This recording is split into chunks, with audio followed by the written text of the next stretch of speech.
लेकिन मैं वो चीज मांगने के लिए जा रहा हूं, तुम प्रत्येक दिन घूट घूट करके मरोगे। राघव ने कहा तो पहले बता कि तुम मुझसे प्रेम कितना करती हो। माता कैकेयी ने कहा मैं अपने प्राणों से भी अधिक प्रेम करती हूं, तुम मां क्या मांगना चाहते हो मां। राघव ने कहा मैं वो चीज मांगने के लिए जा रहा हूं, दुनिया में यश फैल जाएगा। माता कैकेयी ने कहा मैं वो सहने के लिए तैयार हूं, तुम मां क्या मांगना चाहते हो। कहा इतना ही नहीं होगा, तेरी मां का सिंदूर मिट जाएगा। क्या कहा, तेरी मां का सिंदूर मिट जाएगा, मैं वो चीज मांगने के लिए जा रहा हूं। माता कैकेयी की आंख में आंसू डबडबा गया।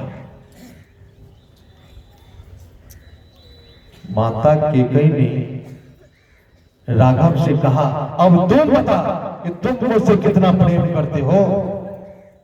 राघव ने कहा मैं दुनिया को भूल सकता हूं, लेकिन मैं अपनी मां कैकेयी को भूल नहीं सकता हूं। तब माता कैकेयी ने कहा तुम मां क्या मांगना चाहते हो मां। राघव ने कहा इतना ही नहीं होगा, भरत तुम्हारा परित्याग कर देगा, जीवन में कभी मुंह नहीं देखेगा और मां कह करके नहीं पुकारेगा।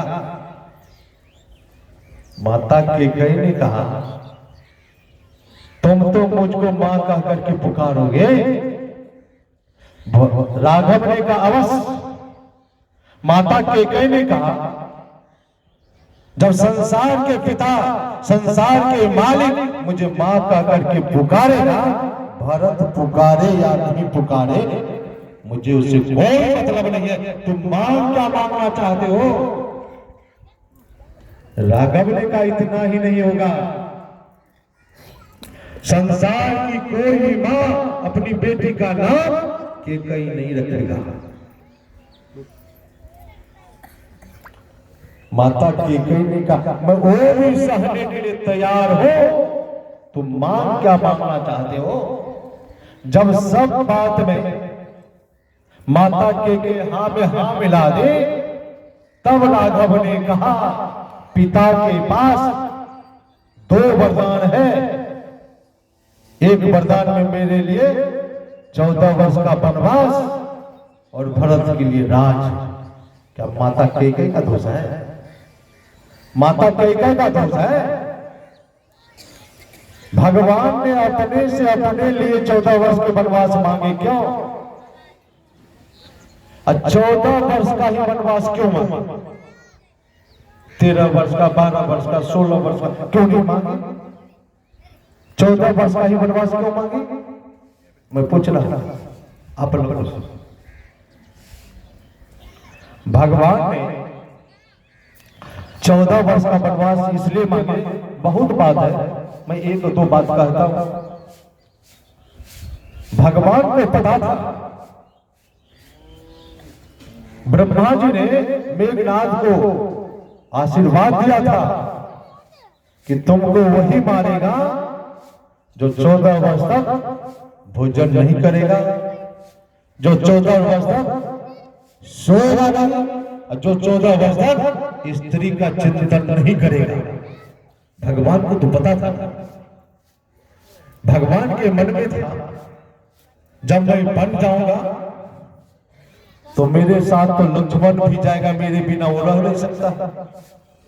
और लक्ष्मण 14 वर्ष तक खाएगा नहीं, 14 वर्ष तक सोएगा नहीं, और 14 वर्ष तक स्त्री का चिंतन नहीं करेगा, और लक्ष्मण ही मेघनाद को मार पाएगा। भगवान की कठपुतली है सरस्वती। भगवान ने सरस्वती के माध्यम से माता कैकेयी से कहलवाई कि भगवान को 14 वर्ष का समय मिलना चाहिए। समझ रहे ना? दंड कारण में खरदूषण में 14,000 राक्षसों की सेना व्यवस्था किए थे। और माता में हुआ कि 14,000 सेना को मारने के लिए भगवान को 14 वर्ष का समय चाहिए ना। इसलिए माता सरस्वती ने माता कैकेयी से कहलवाई कि भगवान को 14 वर्ष का समय मिलना चाहिए। और वनगमन में भगवान को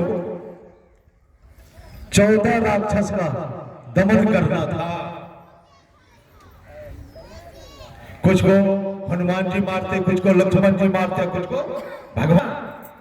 ये 14 कौन है? कौन 14 राक्षस? विराट, खान, दूषण, त्रिशटा, मारीच, कमल, बाली, कुंभकर्ण, अक्षय कुमार, लंकिनी, कालनेमी, अकंबर, मेघनाथ, रावण। 14 राक्षस का वध करना था ना। इसलिए माता कैकेयी से सरस्वती ने कहा भाई कि भगवान को 14 वर्ष का समय मिलना चाहिए। भगवान शंकर जब तांडव नृत्य का विश्राम कर रहे थे ना, विश्राम करने के समय भगवान शंकर ने 14 व्याकरण के सूत्र को पढ़े थे। इसलिए माता सरस्वती ने माता कैकेयी से कहलवाई कि भगवान को 14 व्याकरण का सूत्र याद करने के लिए 14 वर्ष का समय चाहिए ना। बहुत बात है। जो भगवान वन गमन किए, समय तो कम दिया है ना, 4 बजे खत्म करना है, मुझे पढ़ना बहुत भक्ति पर करना है। तो भगवान जब प्रस्थान के जंगल की तरफ, वन की तरफ वन गमन करते हैं तो भरत कहाँ थे? भरत कहाँ थे? भरत ननिहाल में थे। अब भरत जब ननिहाल से पिता के घर आए तो जा रहे थे पहले पिता से मिलने के लिए। अब मंथरा ने पकड़ कर कहाँ ले गई? माता कैकेयी के पास। अब माता कैकेयी को सफेद बस में देखे, भरत का तो कान खड़ा हो गया। जैसे माता कैकेयी को भरत ने प्रणाम किया तो माता कैकेयी ने कहा मेरे पिताजी का हाल बताओ। भरत ने कहा तेरे पिताजी तो ठीक है, लेकिन मेरे पिताजी का तो हाल बता। भरत के कंधा पर हाथ देकर माता कैकेयी बैठ गई और सब कहानी कह करके सुनाने लगी। तेरे ही कारण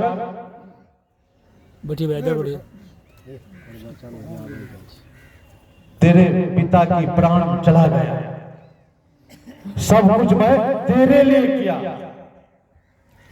उसी समय भरत ने कहा कि जीवन में तुमको मां का करके मैं नहीं पुकारूंगा, मुंह नहीं देखूंगा। बहुत बात कहा, मैं बढ़ता हूं संक्षेप में। भक्ति का प्रसंग है, ध्यान से सुन लीजिए।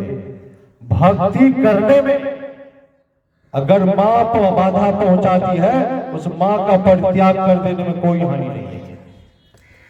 भक्ति करने में अगर सास बाधा पहुंचाती है, उस सास का परित्याग कर देने में कोई हानि नहीं है। भक्ति करने में अगर पिता बाधा पहुंचाते हैं, उस पिता का परित्याग कर देने में कोई हानि नहीं है। अगर भक्ति करने में ससुर बाधा पहुंचा रहे हैं, उस ससुर का परित्याग कर देने में कोई हानि नहीं है। भक्ति करने में अगर भाई बाधा पहुंचा रहे हैं, उस भाई का परित्याग कर देने में कोई हानि नहीं है। भक्ति करने में अगर गुरु बाधा पहुंचा रहे हैं, उस गुरु का परित्याग कर देने में कोई हानि नहीं है। भरत ने मां का परित्याग कर दिया, भक्ति हुई कि नहीं? विभीषण ने भाई का परित्याग किया, भक्ति हुई कि नहीं? प्रहलाद ने पिता का परित्याग किया, भक्ति हुई ना? बलि ने गुरु का परित्याग किया, भक्ति हुई कि नहीं? लेकिन मैं एक बात और कहना चाहता हूं, भक्ति करने में माँ बाप, सास ससुर भाई गुरु अगर मदद कर रहे ना तो दिल खोल करके सेवा कर लो, उससे अधिक पुण्य नहीं होगा। सदगुरु महाराज की जय। उससे अधिक पुण्य होने वाला नहीं है। भरत पिता का अंत्येष्टि क्रिया किया। जब भरत पिता का अंत्येष्टि क्रिया कर दिए तो गुरु कहते हैं पिता ने राज दिया, राज संभालो। मां कह रही है राज संभालो, प्रजा कर रही है राज संभालो। भरत ने क्या कहा? राजा तो वही बनेगा जिसको पिता ने राजा बनाया। क्या कहा? राजा तो वही बनेगा जिसको पिता ने राजा बनाया है। मैं उस राजा को बनाने के लिए जाऊंगा, बुलाने के लिए जाऊंगा।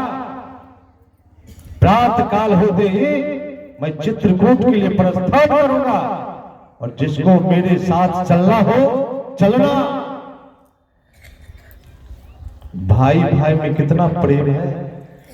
हम आप भक्ति करते हैं ना, सत्संग करते हैं ना, एक भाई दूसरे भाई के मुंह देखने के लिए तैयार नहीं है। दोनों भाई सत्संगी है और एक भाई दूसरे भाई के मुंह देखने के लिए तैयार है। अगर संसार में कोई दुश्मन है तो भाई दुश्मन है।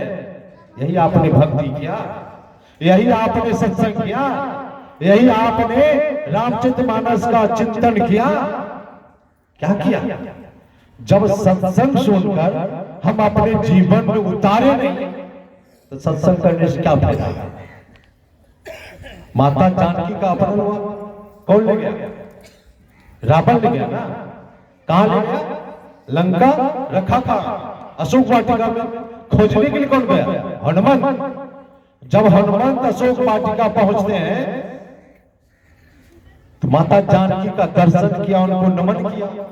हनुमान को बहुत जोर से भूख लगी थी। अशोक वाटिका में बहुत फल फूल का वृक्ष लगा था, फल पक चुका था। वृक्ष पर चढ़कर हनुमान फल तोड़ करके खाने लगा। राक्षस पहरा दे रहा था। अब एक राक्षस दूसरे राक्षस को कह रहा है, बगीचा में बंदर आया है, अब फल तोड़ करके खा रहा है। दूसरा राक्षस ने कहा बंदर है, खाने दो, 2-4 फल खाएगा फिर चला जाएगा। जब राक्षस हनुमंत के पास नहीं आया, हनुमंत के मन में हुआ जब यहां फलाहारी आदमी है नहीं तो वृक्ष रह करके क्या होगा? जिस वृक्ष पर चढ़कर हनुमंत फल तोड़ करके खा रहा था उसी वृक्ष को खाना शुरू किया। अब राक्षस के मन में हो रहा है, पहले बंदर फल तोड़ करके खा रहा था। रावण पूछता तो रावण को कह देते वृक्ष में इतने फल लगा था।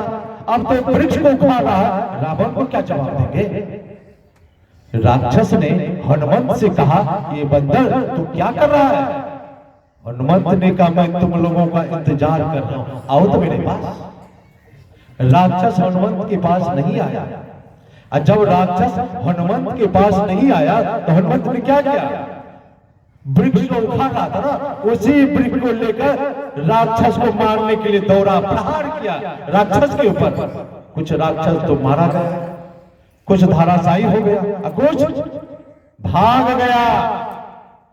मेरे कहने का मतलब है हम आप जो सत्संग कर रहे हैं ना, सत्संग क्या है? सत्संग एक वृक्ष है।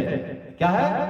सत्संग एक वृक्ष है और सत्संग रूपी वृक्ष में क्या लगा है? ज्ञान रूपी फल लगा है। संत लोग, साधु लोग, सज्जन लोग क्या करते हैं? सत्संग रूपी वृक्ष में जो ज्ञान रूपी फल लगा है उसको ग्रहण कर लेता है, मतलब अपने चरित्र में उतार लेता है। और सत्संग रूपी वृक्ष के द्वारा हम आपके अंदर काम, क्रोध, मद, लोभ, ईर्ष्या, द्वेष जो राक्षसी प्रवृत्ति है उसको मार करके भगा देती है। सत्संग करके हम आप जीवन में उतारे नहीं तो सत्संग करने से क्या फायदा? भाई भाई में कितना प्रेम है। एक भाई तो राज को लात मार करके चला गया दूसरे भाई के चलते, और दूसरा भाई लात मार करके जा रहे हैं भाई के लिए। भरत की मां अलग है, राघव की मां अलग है। प्रेम कितना है। आज एक मां के पेट से 2 बेटा पैदा लिया, एक बेटा दूसरे भाई को देखना चाहता है। मैं तो कहता हूं मां नाखुश हो जाएगी तो चलेगा, पिता नाखुश हो जाए तो चलेगा, पत्नी नाखुश हो जाए तो चलेगा, भाई नाखुश हो गया तो सर्वनाश हो जाएगा। विभीषण जब तक लंका में रावण को कुछ हुआ, जिस दिन रावण ने विभीषण को नाखुश किया तो क्या हुआ? 1 लाख पुत्र 1.25 लाख नाती अता रावण का दिया भद्रवाती, सर्वनाश हो गया रावण का। बाली और सुग्रीव दोनों भाई है ना। बाली ने सुग्रीव को सताया, सुग्रीव को नाखुश किया, बाली का सर्वनाश हो गया ना। इतिहास उल्टा करके देखिए, कौरव पांडव दोनों भाई हैं। कौरव ने पांडव को सताया, हस्तिनापुर तहस-नहस हो गया ना। इतिहास उल्टा करके देखिए, भगवान श्री राम और रावण में युद्ध हो रहा था। भगवान श्री राम प्रहार करते करते थक गया, रावण को मार पाया। विभीषण ने भगवान को इशारा किया कि रावण का अमृत उनकी नाभि में है। तब राम ने रावण की नाभि में बाण मारा, धराशायी हुआ। जब रावण धराशायी हो गया तो ले रावण के पास, और लक्ष्मण ने रावण से कहा कि जब आप चलते थे तो धरती कांपती थी, ये हाल अभी कैसे हो गई? तो रावण ने क्या कहा कि लक्ष्मण, तेरे जैसे भाई मुझे नहीं मिला और विभीषण जैसे भाई राम को नहीं मिला। अगर विभीषण जैसे भाई राम को मिलता और लक्ष्मण जैसे भाई मुझे मिलता, आज राम धराशायी होता, मैं धराशायी नहीं होता। एक भाई दूसरे भाई की कमजोरी को जानता है, एक भाई दूसरे भाई की कमजोरी को जानता है। अगर भाई को आप नाखुश करेंगे, आपका दुश्मन है ना, सब आपकी कमजोरी बतला देंगे ना, आपका सर्वनाश हो जाएगा। इसलिए सत्संग करते हैं तो जीवन में उतारिए। कितना भी दुख हो, भाई भाई में बैर नहीं, और भाई भाई में तो बैर होता ही नहीं है। भाई भाई कोई लड़ना नहीं चाहता है। लड़ने का कारण आप लोग बुरा नहीं मानिएगा, आप लोग हैं। लड़ने का कारण ये लोग हैं। एक मां के पेट से जन्म लिया 2 भाई, एक मां के दूध से सींचा गया, पाला पोसा गया, एक खून से पाला पोसा गया, 2 खून 2 घर से आ गया, एक खून को फाड़ दिया। ये सबसे भारी अपराध है। सत्संग करते ना, उतारिए, सुनकर अब पल्ला झाड़ करके नहीं चले जाइए। बहुत बड़ा बुरा फल भोगना पड़ेगा। मिलाने का कोशिश कीजिए। संत मत का ज्ञान तोड़ने के लिए नहीं सिखाता है, जोड़ने के लिए सिखाता है। ये संत मत का ज्ञान कैंची का काम नहीं करता है, का काम करता है। भरत प्रस्थान जब करने लगे चित्रकूट की तरफ, तो माता भी चल दी, गुरु भी चल दिए, प्रजा भी चल दी, चतुरंगनी सेना लेकर के चल दिए। जब भरत प्रस्थान किए तो वहां से कहां गए? श्रृंगवेरपुर। भगवान को पत्ते में छोड़ाया था ना। जब भरत पहुंचते हैं, गुणनिसाद ने जब वो स्थल बताया तो भरत साष्टांग लेट करके प्रणाम किया। ये है भाई भाई में प्रेम। वहां से प्रस्थान किया, कहां गया? तीर्थराज प्रयाग। जब प्रयाग पहुंचते हैं भरत, तो हाथ जोड़ करके तीर्थराज से आज कुछ मांग रहा है, अयोध्या का नियम नहीं है मांगने का। मरता क्या नहीं करता। आज भरत हाथ जोड़ करके धृतराज से मांग रहा है, आज मैं कुछ मांगने के लिए आया हूं। आकाशवाणी हुई, भरत आज मांग, तो क्या मांगना चाहते हो? अर्थ धर्म काम, आज जो मांगोगे मैं देने के लिए तैयार हूं। तुम मांग क्या मांगना चाहते हो? भरत ने क्या कहा? मुझे अर्थ नहीं चाहिए। क्या कहा? मुझे अर्थ नहीं चाहिए। अर्थ के चलते आज अयोध्या में अनर्थ हो गया। आज जो भाई भाई लड़ता है क्यों? अर्थ के तो चलते। 1 इंच जमीन के लिए अब एक भाई दूसरे भाई की गला उतारने के लिए तैयार है।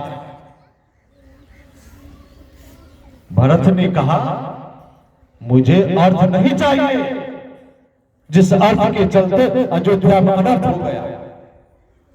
भरत ने कहा मुझे धर्म भी नहीं चाहिए।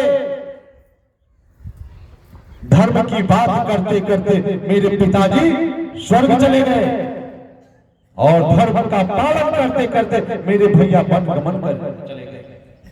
मुझे धर्म भी नहीं चाहिए। भरत ने हाथ जोड़ करके कहा मुझे काम भी नहीं चाहिए। केकई के मन में कामना थी कि भरत राजा बनेंगे, आज वो काम मुझे दर दर का भिखारी बना दिया है, मुझे काम भी नहीं चाहिए। भरत ने कहा मैं सगुन उपासक हूं, मुझे मोक्ष भी नहीं चाहिए। फिर आकाशवाणी हुई, भरत तुम मांग क्या मांगना चाहते हो? तब तुमको क्या चाहिए? भरत ने कहा मुझे भैया के चरणों में प्रेम चाहिए। क्या मांगा? क्या मांगा? आप लोग क्या मांगते हैं? भैया का गर्दन। भरत ने मांगा मुझे भैया के चरणों में प्रेम चाहिए। और आज भाई क्या मांग रहा है? मुझे भैया का गर्दन। चाहे 1-2 लाख रुपया खर्च भी हो जाए तो क्या चाहिए? भैया का गर्दन। किसके लिए? पत्नी के लिए। पत्नी की बात में पड़कर, पत्नी की बात में पड़कर मां को त्याग देता है ना। पत्नी के फेर में पड़कर बेटा मां को त्याग देता है। जो मां ने 9 महीने तक अपने पेट में रखा, आंचल का दूध पिलाया। बढ़ जे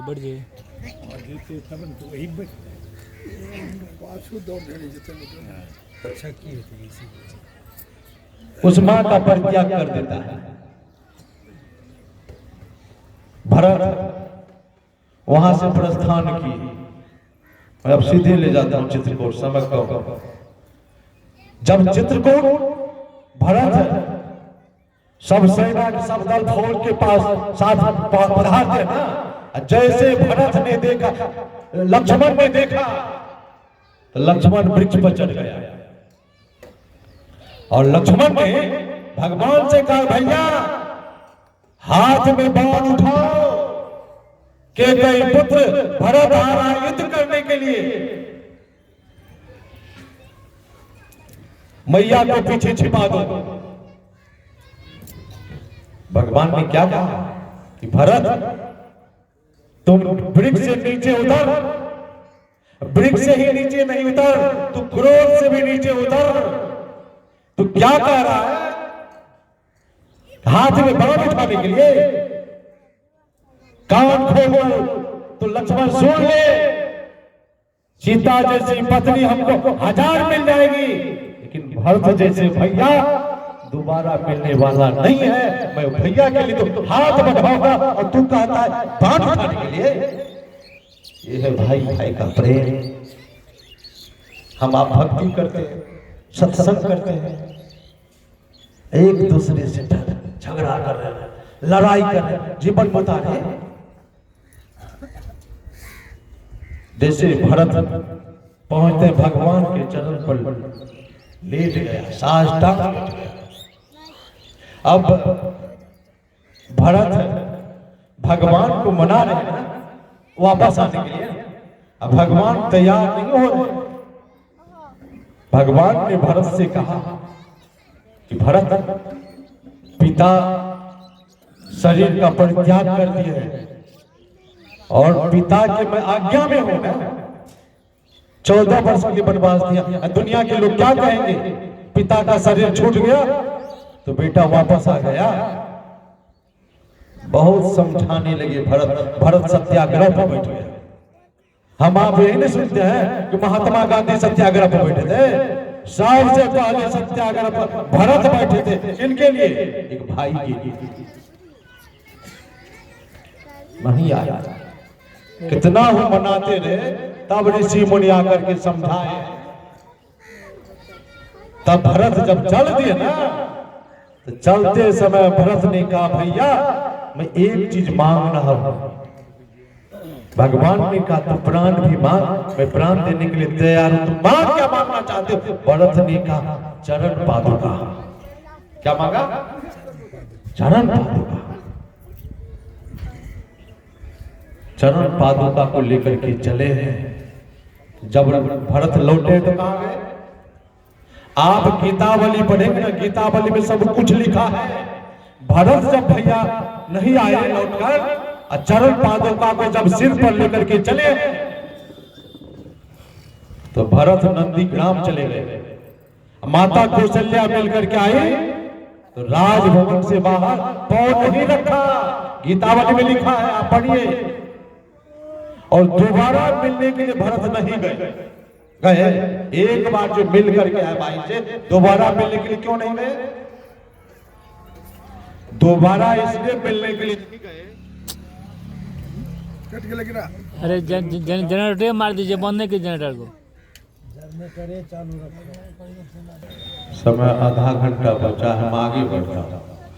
अब चित्रकूट से प्रस्थान करा देते। भगवान चित्रकूट से प्रस्थान करते तो सबसे पहले कहाँ गए?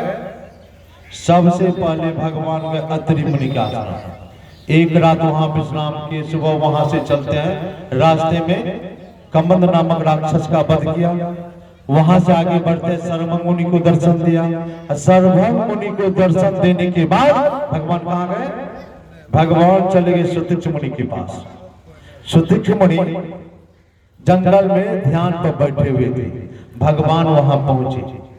भगवान जब पहुंचते सुतिक्ष मुनि के पास, तो भगवान सुतिक्ष मुनि को कहते हैं, सुतिक्ष आंख खोल लो। सुतिक्ष मुनि आंख नहीं खोल रहे।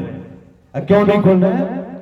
भगवान के दो भुजी रूप का दर्शन अंदर में कर रहे हैं। भगवान कह रहे आंख खोलो, नहीं खोल रहे। तब भगवान अपने रूप को समेट लेते हैं। तब सुतिक्ष आंख खोलते, देखते भगवान खड़े। जब भगवान को खड़ा देखा, तो भगवान जब वहां से चलने लगे, तो सुतिक्ष मुनि ने कहा, हे प्रभु, हमारे सदगुरु जो है रात दिन आपका ही नाम जपते, आप उनको भी दर्शन देने की कृपा कीजिए। भक्त के बस में कौन होता है? भक्त के बस में भगवान। भक्ति में वो ताकत है ना, भक्ति में वो शक्ति है कि मृत्यु को भी डाल देती है ना। सबसे ताकतवर क्या है? सबसे ताकतवर लोहा है जो सबको काट देता है। लोहा से ताकतवर कौन है? लोहा से ताकतवर अग्नि है जो लोहा को पिघला देती है। अग्नि से ताकतवर कौन है? अग्नि से ताकतवर पानी है जो अग्नि को बुझा देता है। पानी से ताकतवर कौन है? पानी से ताकतवर इंसान है जो पानी को पी जाता है। इंसान से ताकतवर कौन? इंसान से ताकतवर मृत्यु है जो सबको खा जाती है। मृत्यु से ताकतवर भक्ति है जो मृत्यु को टाल देती है। भक्त के बस में भगवान है। नरसिंह मेहता का नाम आप सुने होंगे। नरसिंह मेहता बहुत बड़ा भक्त था। नरसिंह मेहता को परिवार के लोग घर से निकाल दिए थे। एक टीला पर 16 सूरदास पहले से भजन करते थे। उसी टीला पर नरसिंह मेहता भी चले गए भजन करने के लिए।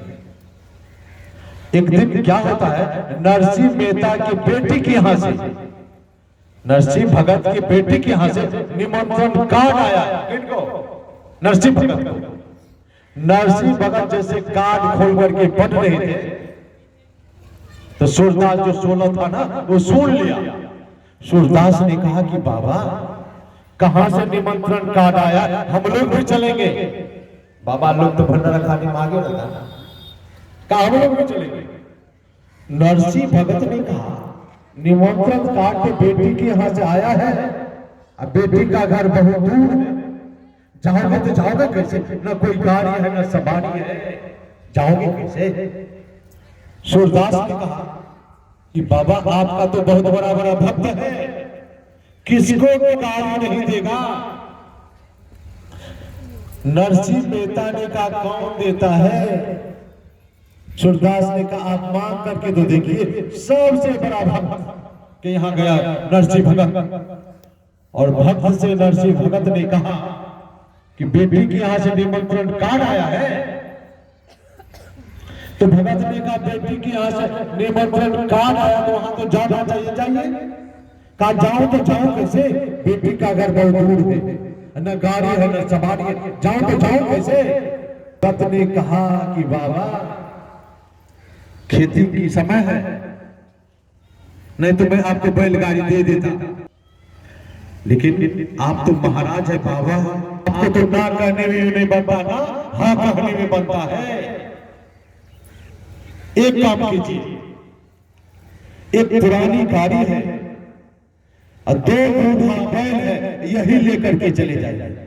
भगत के मन में था ये बैल बैठता है तो उठता नहीं है, उठता है तो बैठता नहीं, भले ले जाएगा उधर मर जाएगा। और नरसिंह भगत भी सीधा साधा भगत था। नरसिंह भगत ने उसी पुरानी गाड़ी में दोनों बूढ़ा बैल को जोड़ दिया, बैठाया सुलहो सूरदास। 17वां में कौन है? नरसिंह भगत। सूरदास का तो आज पहले से बंद है, और नरसिंह भगत भी अपना बंद कर लिए। हे कृष्ण हे गोविंद हरे मुरारे, हे नाथ नारायण वासुदेवाय, मुस्कुराते हुए गाते हुए रोते हुए जा रहे, आंसू टपक रहा है।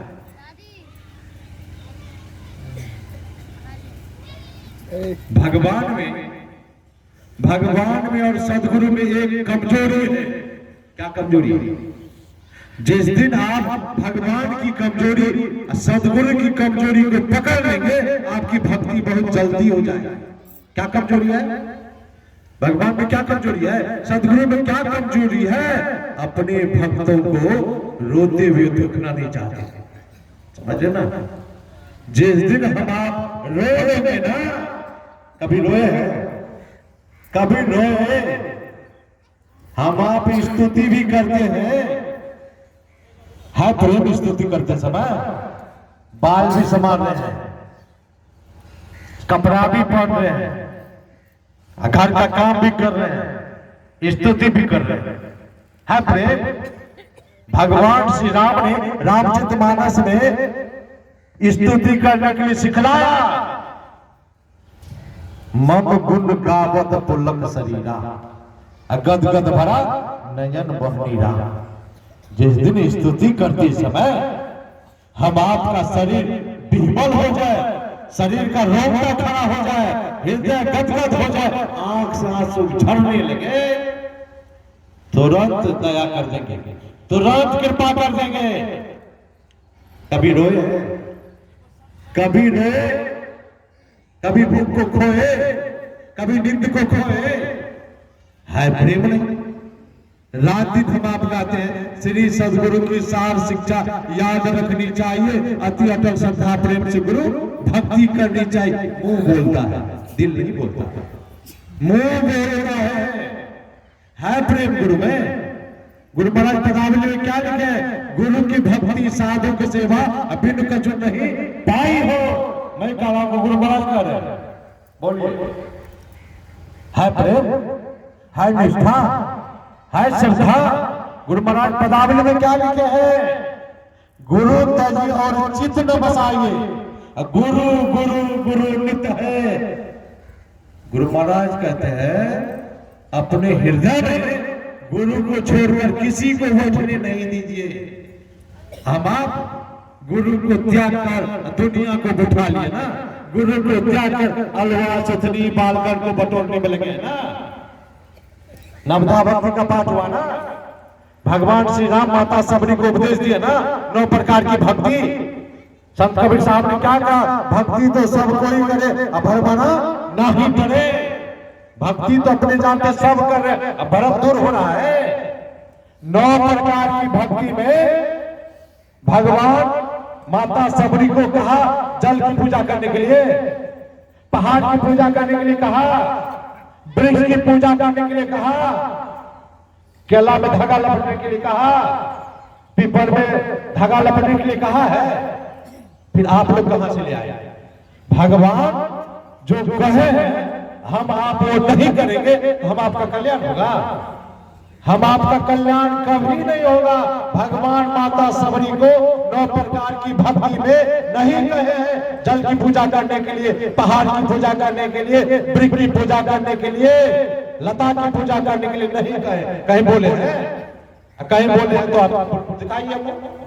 भगवान की बात में हम आप नहीं रहेंगे तो हम आपका कल्याण नहीं होगा। मैं बार बार कहता हूं, गाय के पूरे शरीर में दूध रहता है, दूध नाक से निकलेगा, कान से निकलेगा, दूध मुंह से निकलेगा। गाय के पूरे शरीर में दूध रहता है, दूध जब भी निकलेगा तो गाय के थन से निकलेगा। परमात्मा सृष्टि के कण कण में है, एक दिल भी खाली नहीं है।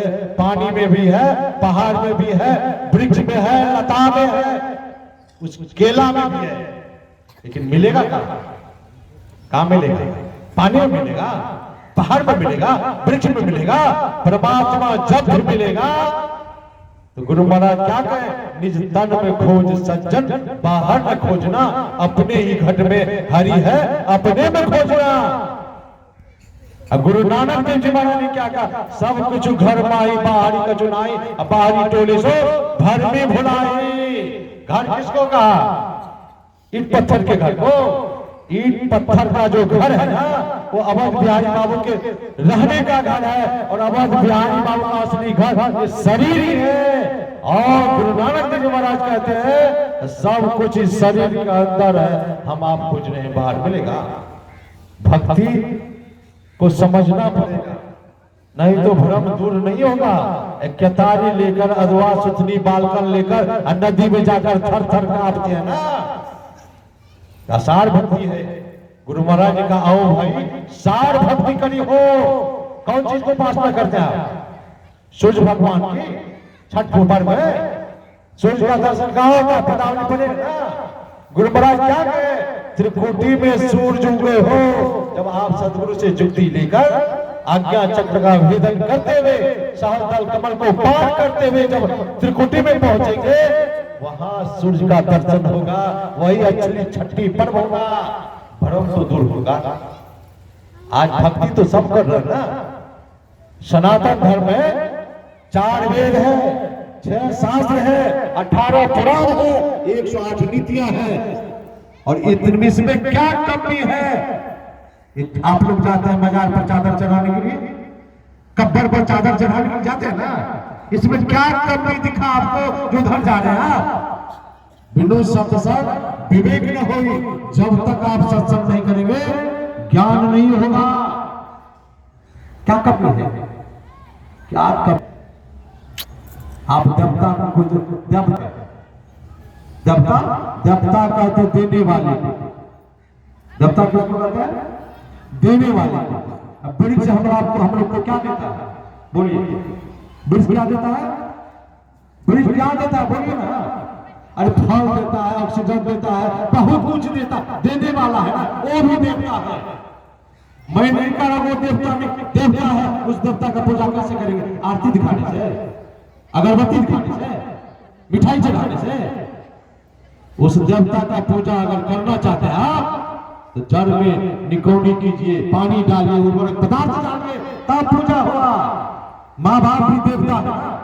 आप वेद पढ़ेंगे ना तो वेद में 4 ही देवता का नाम है।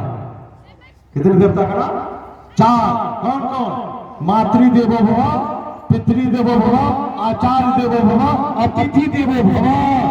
ये माँ बाप भी देवता है, देने वाला है। क्या है देने वाला? क्या दिया माँ बाप? माँ बाप ने हम आपको जन्म दिया ना, माँ बाप ने दूध पिलाया ना, पालन पोषण किया ना।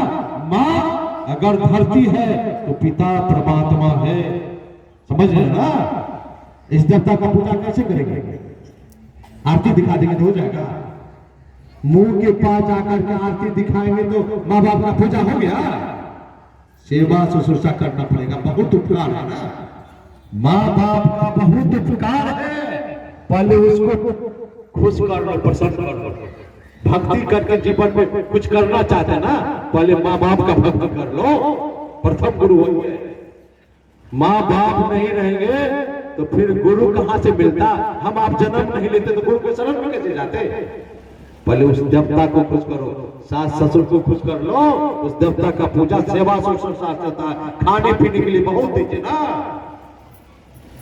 वृक्ष में तब धागा लपटने का जरूरत नहीं पड़ेगा, पानी के पास जाने का जरूरत नहीं पड़ेगा, वृक्ष के पास जाने की बात नहीं पड़ेगी। तो मैं प्रसन्न कह रहा था कि 16 सूरदास को बैठाया, गाड़ी हाँक करके चल दिए। भगवान के आंख से जब आंसू टपक रहा था, नरसिंह मेहता के आंख से आंसू टपक रहा था, तो भगवान का सिंहासन डोल गया। भगवान युवक के रूप में प्रकट हो गया। नरसिंह मेहता आगे आगे गाड़ी लेकर के जा रहे हैं, अब पीछे में कौन है? नरसिंह मेहता जो रोते हुए जा रहे थे ना।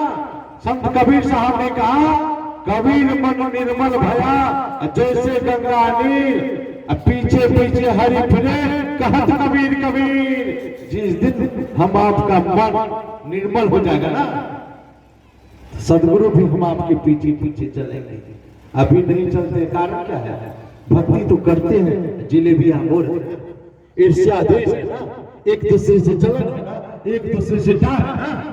आज एक सत्संगी दूसरे सत्संगी से जल रहा है, एक महात्मा दूसरे महात्मा जल रहा। भक्ति होगी जब तक अंदर में जोर है, ईर्ष्या द्वेष है, जब तक हम आपके अंदर राक्षसी प्रवृत्ति है, भक्ति करते करते थक जाएंगे, भक्ति नहीं होगी, भगवान का दर्शन नहीं होगा।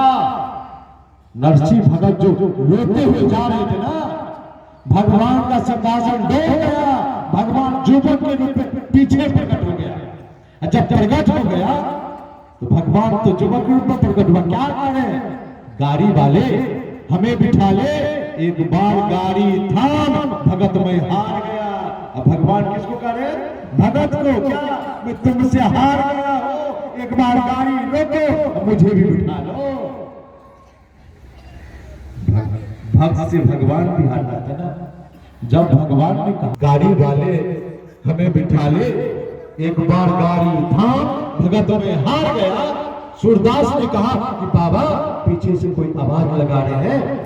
सूरदास जैसे कहा पीछे से बाबा कोई आवाज लगा रहे हैं, नरसिंह मेहता ने गाड़ी को रोक दिया, अब पीछे मुड़कर देखने लगा। जैसे पीछे मुड़कर देखने लगा नरसिंह भगत, तो भगवान ने फिर कहा गाड़ी वाले हमें बिठा ले, एक बार गाड़ी थाम गया। साधु का हृदय बहुत कोमल होता है, साधु बहुत दयालु होते हैं, कृपालु होते हैं।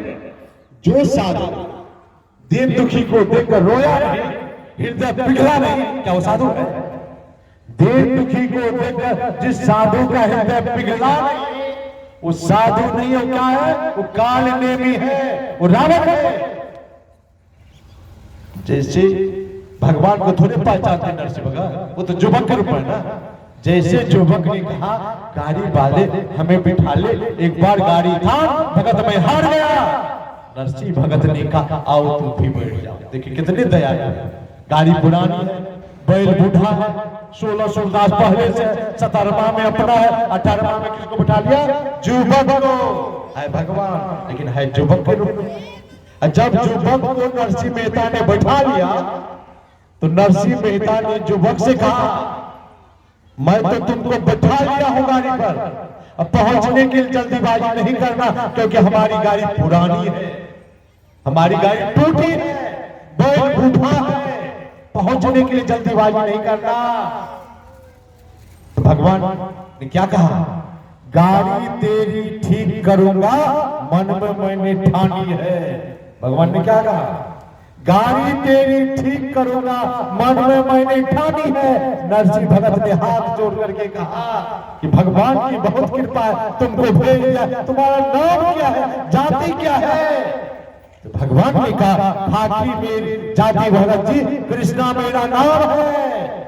कहा बहुत कृपा है भगवान, तुमको भेज दिया है। भगवान ने कहा मैं बढ़ई का काम करता हूं, लकड़ी का काम करता हूं। गाड़ी लगे सुधारने, हाथ में आरी थी और नरसिंह भगत की टूटी गाड़ी प्रभु ने तुरंत सुधारी थी। श्री सदगुरु महाराज की गाड़ी को तुरंत ठीक कर दिए। जब थारी को ठीक कर दिए तो नरसिंह मेहता सिर झुका करके बैठ गए। भगवान ने कहा नरसिंह मेहता सिर क्यों झुका लिया, क्या हो गया? नरसिंह भगत ने कहा तुम तो गाड़ी को सुधार दिए हो, पैसा तो मुझे मेरे पॉकेट में है नहीं, सुधराई है नहीं, तुम तो दो गया।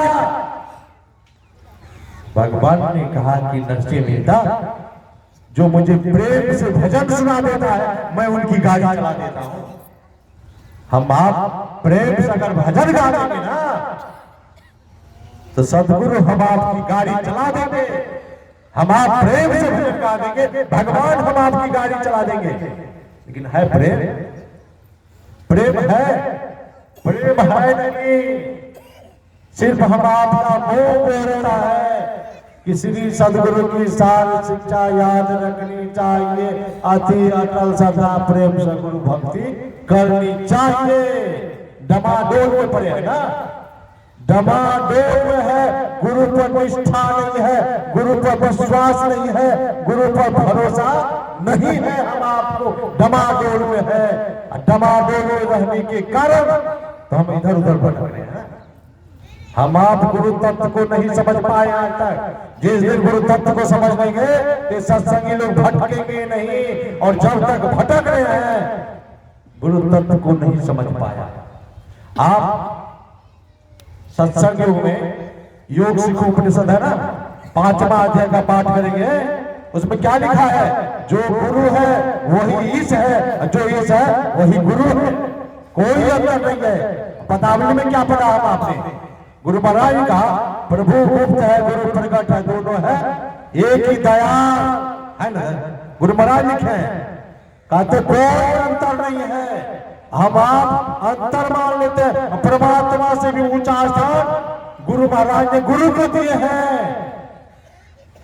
हरदम प्रभु रहे संग, भव दुख नाही डरे, भव दुख गुरु दे तार, सकल जयती जय जय करे। कौन कह रहे हैं? गुरु महाराज कह रहे हैं ना। भवदुख क्या है? भवदुख क्या है? समझ क्या क्या जी न करीब भवदुख क्या है? भव कहते संसार को और दुख कहते आने जाने को। इस संसार में आना जाना क्या है? भव दुख है। और इस रोग से बढ़कर के इस संसार में कोई रोग नहीं है। रात दिन हम आप भजन गाते हैं, बिना गुरु कृपा पाए नहीं जीवन उधारा है, पढ़ते हैं ना। क्यों क्यों गुरु महाराज ने कहा कि जब तक गुरु की कृपा नहीं होगी तब तक जीवन का कल्याण नहीं होगा? क्यों कहा? इसलिए कहा गुरु महाराज आगे क्या लिखे हैं?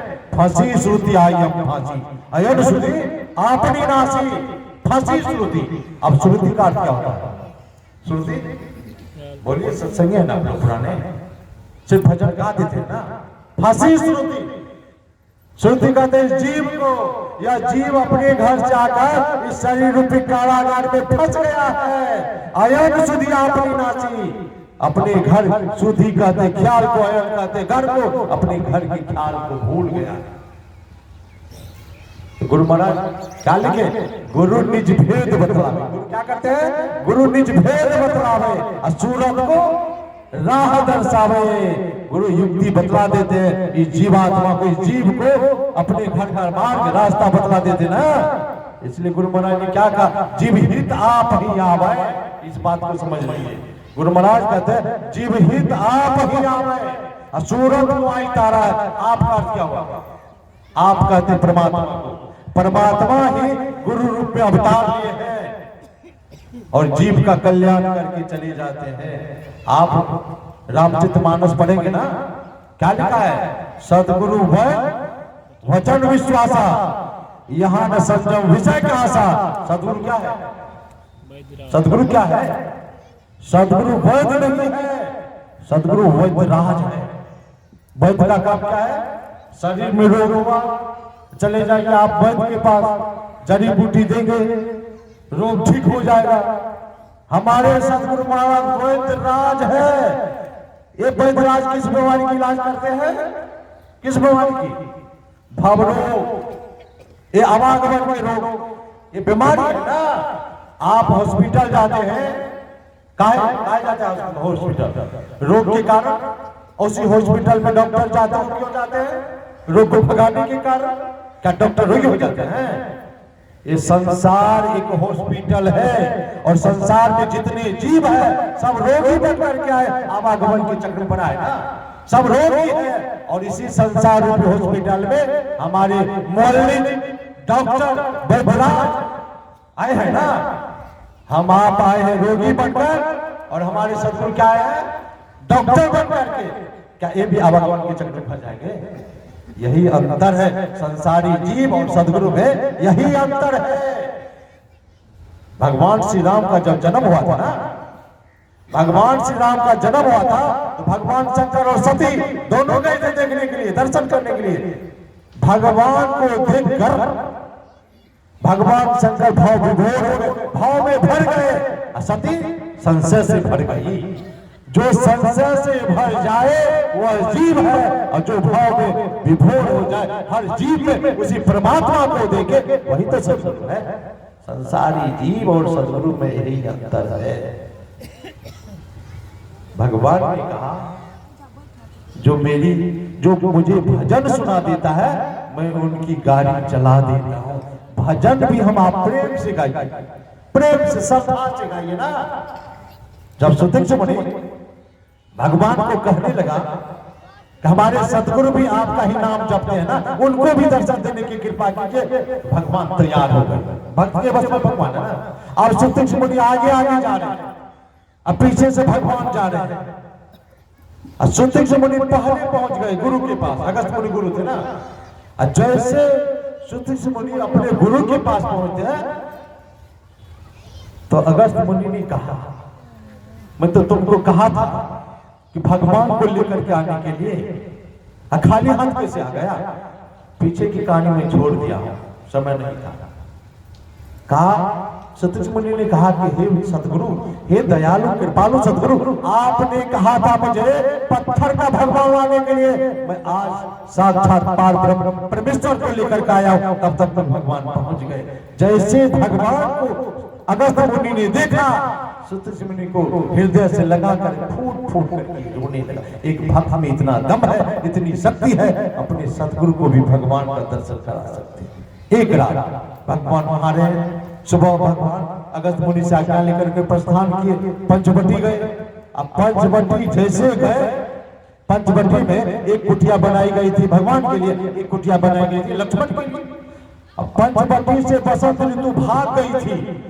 पंचवटी का पेड़ पौधा पतझड़ ले लिया था। जैसे भगवान का चरण पड़ा, बसंत ऋतु लौट गई, हरा भरा वृक्ष हो गया। ये पंचवटी क्या है? पंचवटी हम आपका ये शरीर है। ये शरीर 5 तत्व से बना है ना, 5 तत्व से यह शरीर बना है। ये शरीर ही पंचवटी है। राम क्या है? राम ज्ञान है। लक्ष्मण क्या है? वैराग है। माता जानकी क्या है? भक्ति है। हम आपके जीवन से ज्ञान रूपी राम निकल गया है, वैराग रूपी लक्ष्मण निकल गया है, भक्ति रूपी सीता निकल गई है। इसलिए तो जीवन में हाहाकार है, जीवन में अशांति है, जीवन में दुख है। जिस दिन हम आपके हृदय में ज्ञान रूपी राम पधार जाएंगे, भक्ति रूपी सीता और वैराग रूपी लक्ष्मण, तो हम आपका जीवन भी हरियाला हो जाएगा। बस हम आपके जीवन से जो खुशहाली भाग गई है ना, वापस आ जाएगी। उनको बिठाना है इसमें। तब पंचवटी से भगवान प्रस्थान के कहा गए, टहलते माता सबरी के पास पहुंचते हैं। जैसे माता सबरी ने भगवान को देखा तो भाव विभोर हो गई है। आंख से आंसू झरने लगा। वहीं पर माता सबरी ने कहा कि हे विधि की स्तुति करो तो भारी, अधम जाति में जरमति भारी। ये बात सबरी कहा है, कौन कोई कहा है? बोलिए, मैं पूछ रहा हूं। ये जो बात सबरी कहा और कोई कहा है? नहीं कहा कोई। हमारे गुरु महाराज वही कहे जो बात सबरी ने कही। हमारे गुरु महाराज ने कहा सब संतन की बड़ी बलिहारी, उनकी स्तुति के ही विधि कीजिए, मोर मति अति नीच नारी।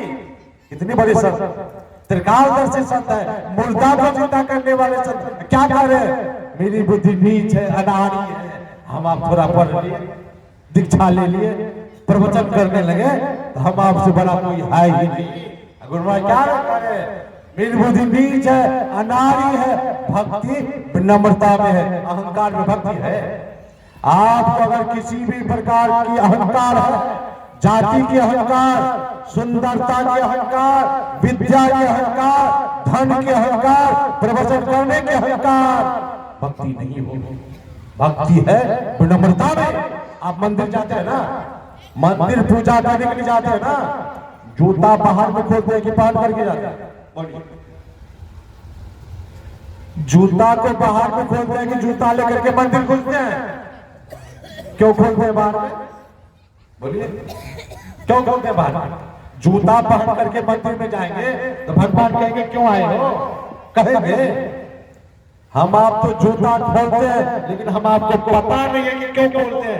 ये दो जूता है, एक जूता है प्रतिष्ठा, एक जूता अहंकार।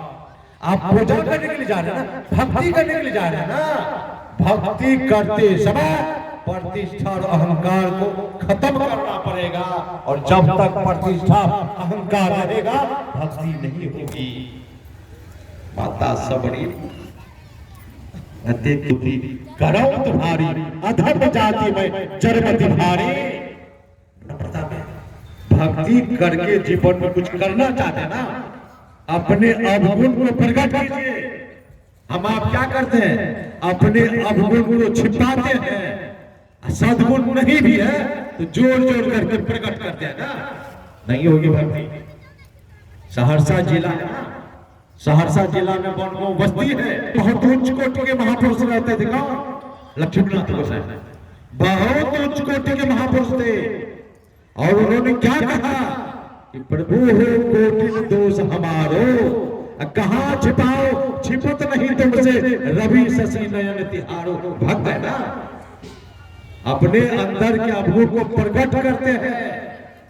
कहते प्रभु हो कोटि दोष, कहते हे प्रभु, हे ठाकुर, हे परमात्मा, हमारे अंदर करोड़ों प्रकार के अवगुण है, कहाँ छिपाओ तुमसे? रवि शशि नयन तिहारो, परमात्मा के दो आंख है। कितने आंख है? दो। चांद और सूर्य क्या है? परमात्मा के दो आंख है। परमात्मा के पार है कौन? जल थल अनल आकाश पवन, पांचों है रखवारो। पल पल हेरी रहत निश्वासा, अतिहुपुर शान सकारो। पांच चौकीदार है और दो आंख है। हम आप छिपा पाएंगे? आप लोग को देख लेंगे ना, परमात्मा सीसी कैमरा है। संसार के नजर से छिपकर हम पाप कर लेंगे, लेकिन उस सीसी कैमरा में कैद हो जाएंगे ना, उससे बचेंगे? उसमें सब कैद हो जाएंगे। चित्रकूट वही परमात्मा है। चित्रकूट का मतलब क्या? छिपे हुए चित्र को खींच लेना। अब परमात्मा जहां छिप करके भी पाप करेंगे ना, वो कैद कर लेंगे आपको। भक्ति करने में अवगुण को प्रकट कीजिए, सद्गुण को छिपाइए। हम आप क्या करते हैं? अवगुण को छिपाते हैं और नहीं भी ऐसे सद्गुण को प्रकट करते हैं। समय तो लगता है 4 बजे, हमको तो कहा था 4 बजे, अभी तो बहुत प्रसंग लंबा है, बहुत। मैं अब अपनी वाणी में विराम देने से पहले मैं सदगुरु महाराज के चरणों में प्रार्थना करूंगा। और हमारे वीरेंद्र बाबू कह रहे थे, यहाँ अवध बिहारी बाबू सत्संग में जमीन दान किए थे ना, बाबा साहब कहा करते थे गुरु महाराज को, जहां 7 सत्संगी हो वहां सत्संग मंदिर होना चाहिए। ये उसरी गांव में 7 सत्संगी है कि कितने सत्संगी है? होना चाहिए ना, बहुत पहले होना चाहिए। जब आप दान दे दिए हैं जमीन में, हम आप परिश्रम करके घर तो बनाते हैं ना, वो घर कितने दिन के लिए? चले जाएंगे तो फिर नाम लेने वाला कोई नहीं होगा। हम आपके मेहनत का पैसा अगर मंदिर में लग जाएगा, हम आपका शरीर नश्वर शरीर है ना, एक दिन छूटेगा, ये शरीर छूटेगा, निश्चित छूटेगा। जीना झूठ है, मरना सत्य है, एक दिन मरना ही पड़ेगा। लेकिन हम आपके द्वारा उस सत्संग मंदिर में अगर पैसा लग गया तो सत्संग मंदिर जब तक रहेगा हम आपका नाम तब तक रहेगा, हम आपको पुण्य तब तक मिलता रहेगा। दानियों का इतना प्रभाव है, दानियों का नाम सुनकर देवता के सिंहासन डूब जाते हैं। इसलिए हम आप अभी जो देंगे ना वही साथ जाएगा, जो अभी देंगे वही साथ जाएगा। घर में कितना भी लगाएंगे सारा नहीं है। इसलिए दिल खोलकर उस मंदिर में आप सहयोग कीजिए। मैं भी अपने तरफ से कह रहा हूं, जब बनने लगेगा तो मुझे भी जो कुछ होगा मैं भी दूंगा, लेकिन सब सहयोग देकर के कीजिए। मैं गुरु महाराज के चरणों में प्रार्थना करता हूं कि आप लोगों पर गुरु महाराज की कृपा बरसती रहे, आप लोगों का जीवन सत्संगमय भक्तिमय व्यतीत हो। बोलिए प्रेम से श्री सद्गुरु महाराज।